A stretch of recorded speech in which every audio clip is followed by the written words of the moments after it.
Hey guys, HuntaeLa is here, and I created this video to tell you how you should transition from the jungle to the actual game with the Luna. This is gonna be the part 4. If you didn't watch the other parts, the introduction, the why you should pick the Luna, and the jungling parts, please just go there and watch those. It's extremely important. I saw that the jungling videos have more views than the why you should pick Luna video, and that should not happen. Alright, you need to see the introductions and all that, otherwise you're gonna think this strategy is bullshit if you don't know the ideas behind it. Alright, so as you can see right here, I skipped the first 8-minute videos.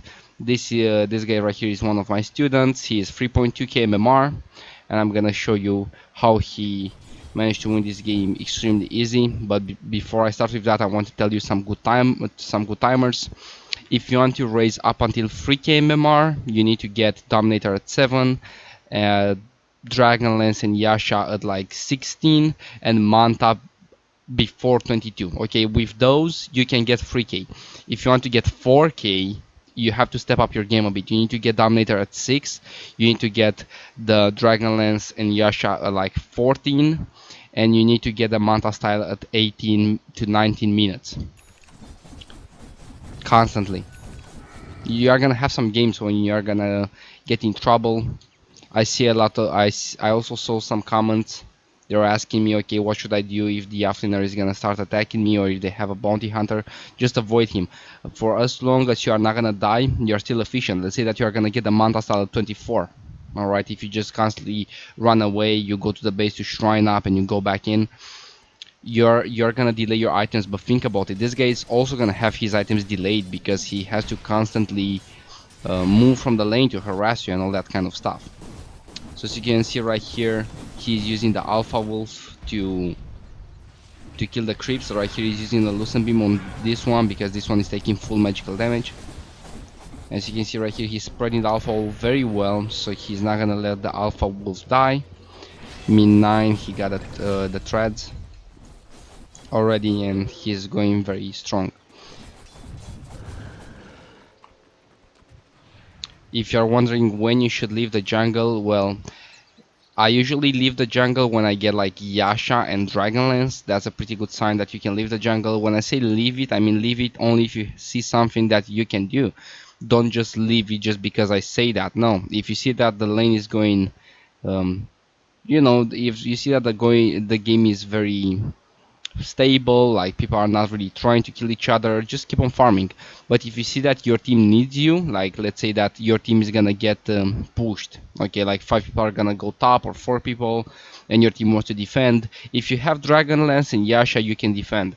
Or if you see that your team wants to go for a push, you can go there if you have Dragonlance and Yasha. Now another thing is, if you're only gonna have, let's say like this, with only like a threads, you can still go to a lane. There is no problem of going into a lane. The only problem is you not realizing that you cannot get to a lane. For example, if you would go right now on the middle lane, this guy with the void might come in and you are dead because you have no items. So that's why I'm telling you, the Dragonlance and Yasha combo, it's a pretty when you're gonna have them, it's pretty safe to assume that you're not gonna die. But before that, you can still leave the jungle. Just be careful, okay? Right here, my student is gonna eventually leave jungle. He's gonna leave it when he still doesn't have enough items. Right here he sees that the top lane is empty. Those guys are all pushing in the bottom lane, taking the tower. Temper Assassin middle, Nature Prophet is already dead. So who is gonna be left in the top lane? An anti-mage that's half HP. Okay, then why should I continue to farm, right? There are no more camps in the jungle, and obviously he wants to take to take a lane so he can continue to farm. So he's taking this top lane, which is a very good choice. He's sending the Alpha Wolves with him, and with the help of the catapult he's gonna take this tower down. So as you can see, this is pretty safe to do in most cases. Alright, but you have to be careful when you choose to do it. Okay, for example, in this case it was pretty safe, but still the void came in. You know, so you need to be very careful. If this guy would have like Dragonlance and Yasha on top of it, he would probably be able to beat the Void and Anti-Mage down, but only with like the Blade of Alacrity. Might not be enough stats. Right here he should probably just go back, but he continues to push. He thought that he's gonna be able to do it, and it was pretty close, but Nature's Prophet comes in. Void has a Chronosphere, and he goes down. So as you can see, going into a lane before you have those items can be done, but be careful when you do it. If you see that they can actually kill you, and if you see that they are missing from the map, don't do it, because they're gonna go for you. Let me start the hero chase. So right now, as you can see, there is an invoker farming mid. The top lane is already pushed. Slark is farming the bottom lane, so he cannot really do much. He has the Yasha, but he cannot really go to a lane because there is no objective to any lanes on any lane. So he is just sitting in the jungle. Now he sees a good opportunity, he's gonna go there.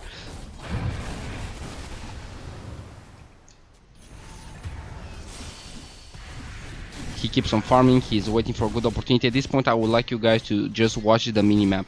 So as you can see, there's nothing going on in any lane, so he's just farming the jungle. He sees that are still camps in the jungle, so he's farming them. Now here. Now this one. Check the timer, 14, so bounty is available. He should take the bounty, plus that camp. Now the bottom lane is pushing in, but he is letting the Slark to farm it. He's going here after the Void. He doesn't manage to kill the Void, but at this point you can assume that you're ahead. So at this point you can start taking risks, even if you're gonna see that, I don't know, maybe the Void is missing, Nature Prophet is missing. It's pretty safe to assume that you are just gonna beat them down, because you are pretty damn tanky and you hit hard. As you can see right here, he's taking one tower. If you see that everyone is missing, you can expect them to come here, but since he's seeing the Templar Assassin pushing mid, he is seeing the Necrophos being mid, those two guys being top, he knows. Okay, he knows if he's gonna go mid, he cannot really accomplish too much. Maybe he's gonna grab a kill, but it's way safer to just let his team take this fight for him, and he's just gonna take the tower and just continue to farm. So as you can see right here, someone is gonna come in to try to defend, but it's very hard to be able to 1v1 the Luna at this point. Right now, like, two people are coming in because they took the objective, but it's too late. He already disengages. Now he's going top to farm.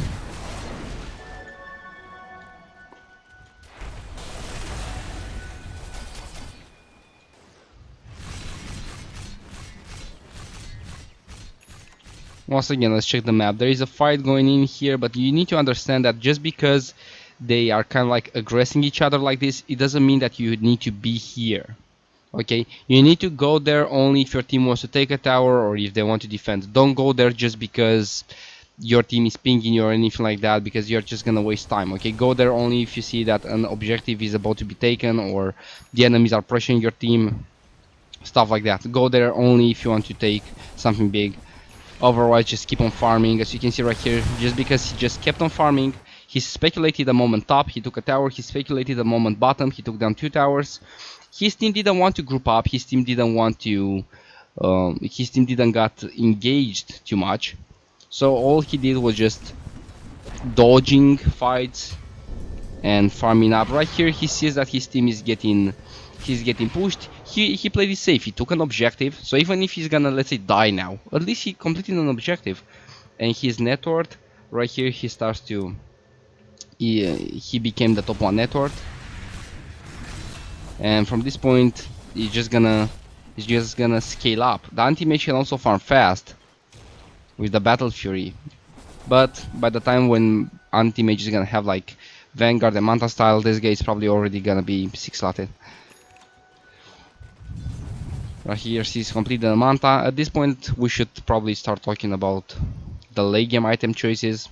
So after you are gonna get the Manta style and the Dragonlance in Yasha, sorry, the Manta side, the Dragonlance and the Helm of the Dominator, you only have like 4 choices. Okay, I'm gonna start with the one that is the most common one, which is gonna be the Butterfly. Okay, the Butterfly is probably the best. The best one is gonna give you a ton of damage, attack speed. That's exactly what you need. Is a very good item that's gonna help you push down towers. It's gonna help you tank up. It's gonna help you dish out more damage. and it's also gonna make you, like I said, it's gonna make you more tanky if they have right click heroes. If you see that they don't have too many right click heroes, I suggest that your next item is gonna be Scotty instead of the butterfly, because if they don't have right click, that means that they have mostly magical damage, and magical damage is kind of scary. So if you see that they have magical damage, go for Scotty, so you are gonna be tankier. If you see that they have right click damage, go for the butterfly. In this case, as you can see, they have anti-mage, void, Templar assassin, so there is a lot of right click damage. So the choice of getting the butterfly is pretty obvious, but sometimes it's not gonna be that obvious. Okay, sometimes it's gonna be kind of like 50-50. You know, they have an anti-mage, but it's not that, this guy is not very important. On the other hand, they have a Scarlet Mage middle, and the offlaner is a Queen of Pain. But they also have like Blastseeker in the jungle, so it's kind of like 50-50, right? They have some spell damage, they have some right click damage. If that's the case, go for the butterfly. Okay, if you are not sure, just get the butterfly. It's probably gonna be better. It's gonna also boost up your farm. That's something that Scotty doesn't do. Scotty is also not that good when it comes down to pushing towers, because the slow is not gonna do anything for you.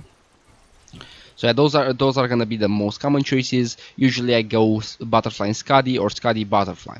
Now there is gonna be a third choice that's also kind of important for you to know, the MKB. If you see that they have let's say a Phantom Assassin, try to combine the MKB with one of those. If you see that you can dish out enough damage even without the MKB, then get one of those first, like Scud or Butterfly, and get the MKB afterwards. If not, you can just go straight for the MKB.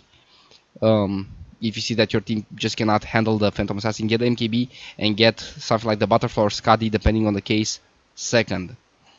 But that's pretty rare, and I only do it if they really have a lot of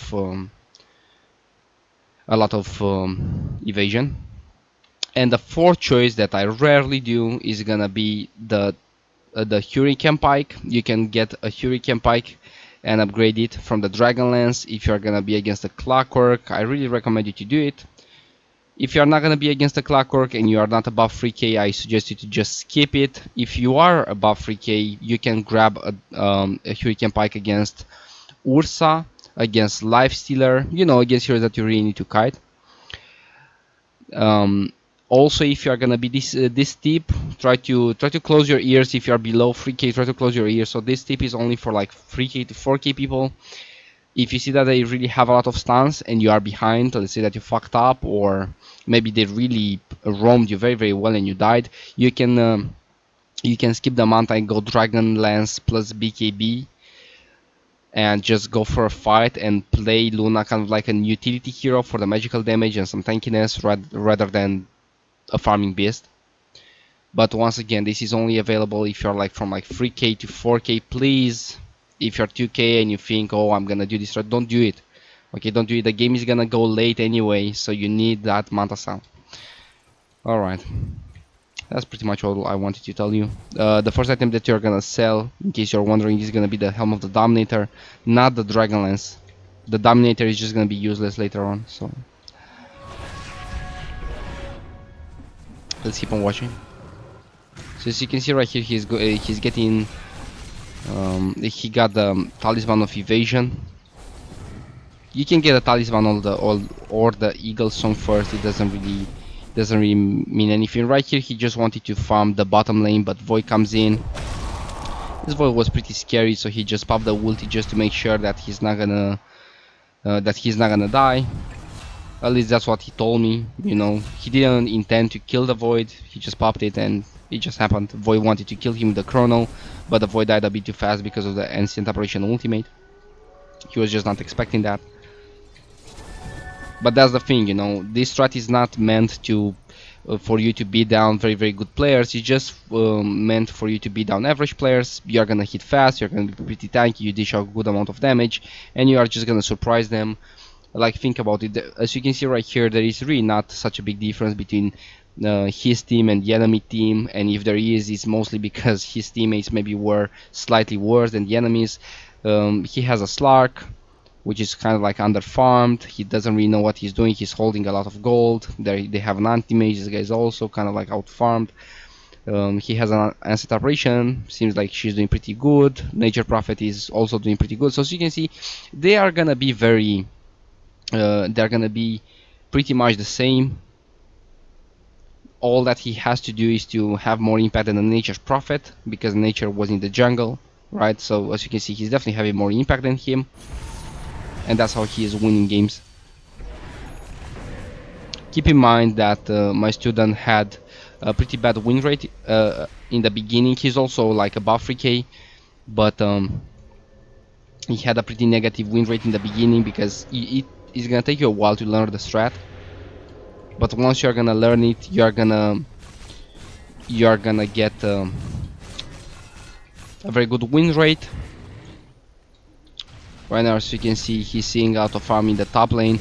At this point, you should not be very worried about fighting, or just going, and you can basically just go and farm wherever you want because you're gonna be very strong. As you can see right here, those two guys want to take a fight. If you're not gonna be like 5 slotted or 6 slotted, try to not be the one sitting in the front line. Just try to sit back because you're gonna dish out a ton of damage.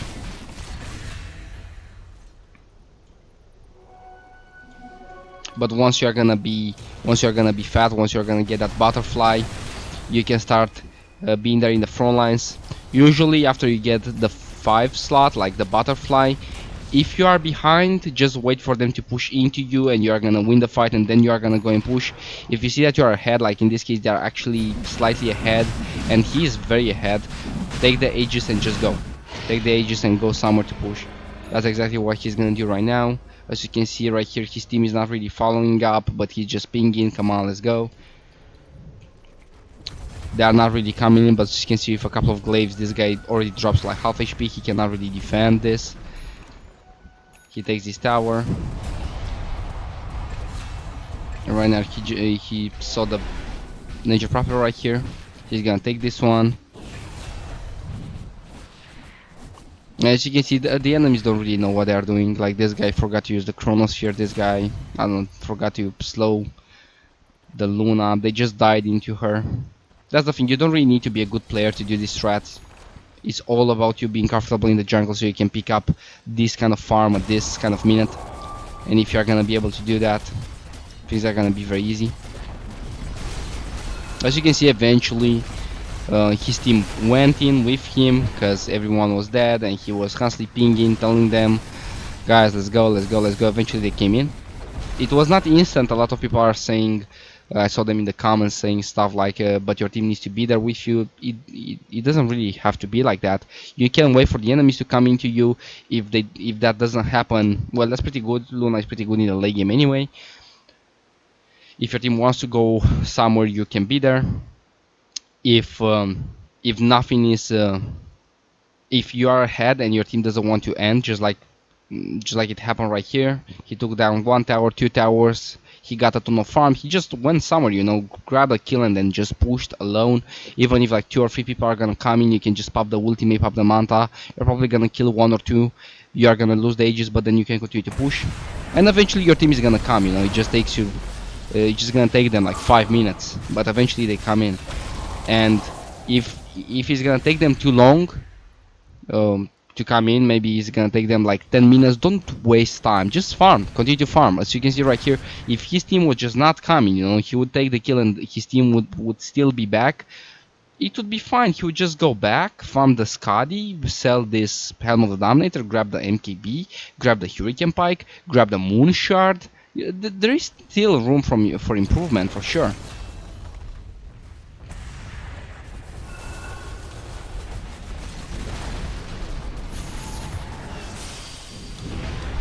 Right here, boy is coming in with the Chronosphere. He's dying, but he still has the Aegis. It's very important, guys, to pick up the Aegis. I see a lot of people asking me, okay, how can I make my team go and take the Aegis because they just don't want to group up? And that's pretty simple.